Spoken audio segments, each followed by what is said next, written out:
Chapter 1 Fight or Flight. I can't fight this for much longer, someone thought as they faced the darkness that surrounded them, but the silence screaming triumph from the evil that had managed to almost completely silence him. This is my last hope. I call upon you to forge a team of heroes to vanquish this evil before all of creation is consumed.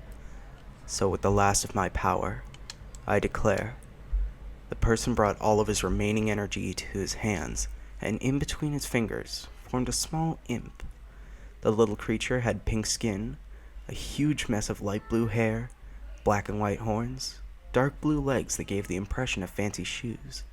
He held the little creature in the air and shouted into the empty void as the imp disappeared in a flash of blue light.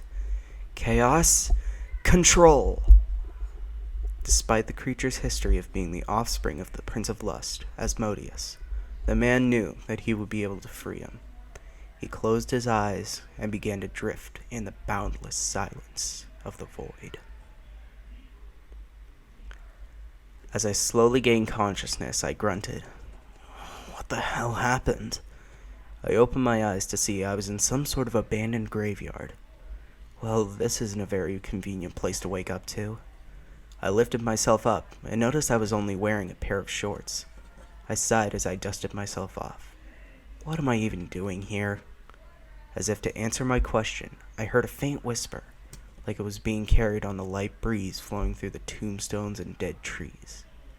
Who's there? I asked out loud as the whisper repeated. A creator? Who the hell is the creator? I asked as the wind picked up. My hair started blowing, and I noticed it wasn't in a ponytail like I usually had it. Ugh, great. Do you know how hard this is going to be to fix later? I said to no one in particular. But I soon noticed an old and beaten path leading into the forest of dead trees. Well, a path means at least some form of civilization, I said as I began to walk down the path. The wind blowing through the dead husks created a wailing howl that would creep anyone out. But if anyone tried mugging the son of Asmodeus, then they were going to get a hell of a beatdown. I'd been walking for maybe about 15 minutes before I came to a fork in the road. Although the sign in the middle was worn from age and rot, I could still read the text on it. With an arrow pointing down was the title, Medusa's Graveyard. Well, that's pleasant, I said sarcastically as I kept reading. Accompanied by an arrow pointing to the left was the name, Las Creadas. Sounds like that city Uncle Stolas told me about, Las Vegas. I muttered as I looked at the last arrow pointing to the right, as the name below it read, Gaming Hills.